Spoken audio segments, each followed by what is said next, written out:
Hello everyone, कैसे आप सब। उम्मीद करते हैं कि आप सब अच्छे होंगे। आप सभी को फिर से एक नए क्लास में स्वागत है।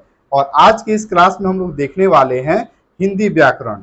और हिंदी व्याकरण में सार्थक शब्द, निरार्थक शब्द पहले देखेंगे, उसके बाद देखेंगे तत्सम, उसके बाद तद्भव, उसके बाद देशज शब्द, उसके बाद विदेशज शब्द।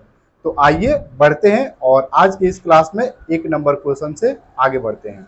ठीक है, तो पहला प्रश्न कह रहा है सार्थक शब्द किसे कहते हैं। तो लिखेंगे उत्तर में, वे शब्द जो वाक्य प्रयोग करने पर खास अर्थ का बोध कराते हैं तो उसे सार्थक शब्द कहते हैं। जैसे रोटी, पानी, ममता, डंडा इत्यादि। ये शब्द सार्थक शब्द हैं क्योंकि इनका कोई ना कोई अर्थ जरूर निकल रहा है।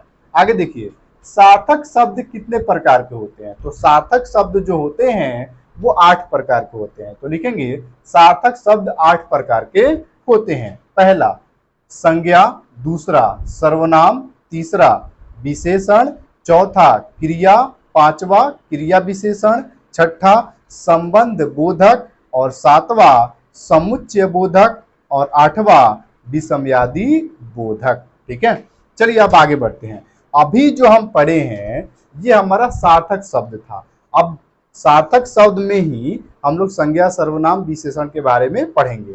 अब इसके बाद 2 नंबर प्रश्न है, निरार्थक शब्द किसे कहते हैं। निरार्थक शब्द उसको बोलेंगे जिसके उच्चारण में कोई अर्थ अस्पष्ट ही ना हो। ठीक है, उसको निरार्थक शब्द कहते हैं।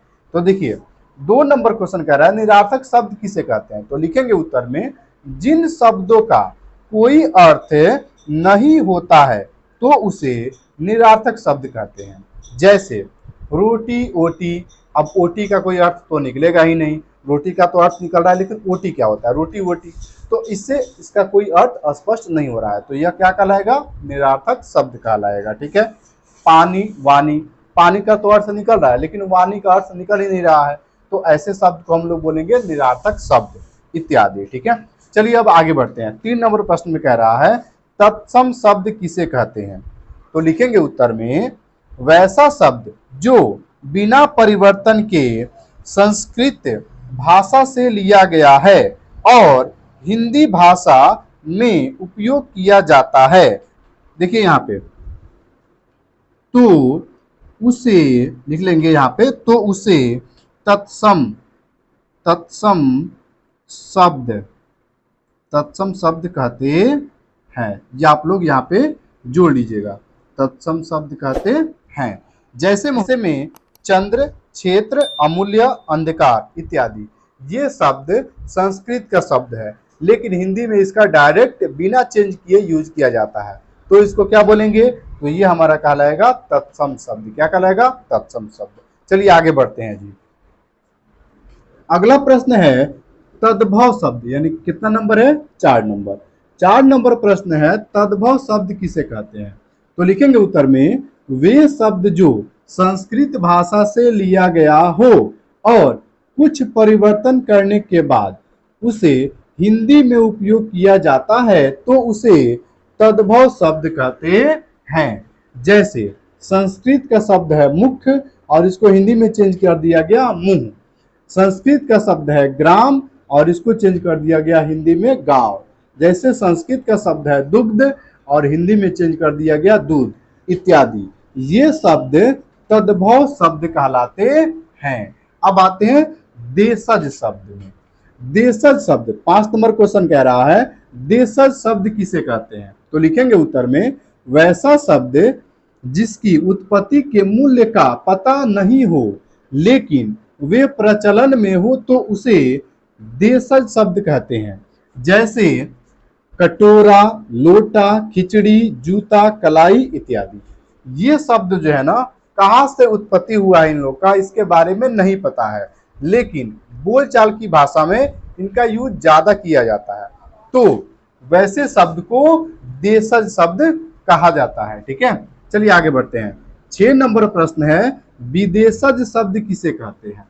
तो देखिए विदेशज से ही एक अर्थ स्पष्ट हो रहा है, जो विदेशों से भाषा ली गई हो या फिर शब्द लिया गया हो उसको विदेशज बोलेंगे। तो लिखेंगे उत्तर में, जो शब्द विदेशी भाषा से लिया गया है, जो हिंदी में प्रचलन में है, तो उसे विदेशी शब्द कहते हैं। जैसे रिक्शा, रिक्शा जो है वो विदेशी शब्द है।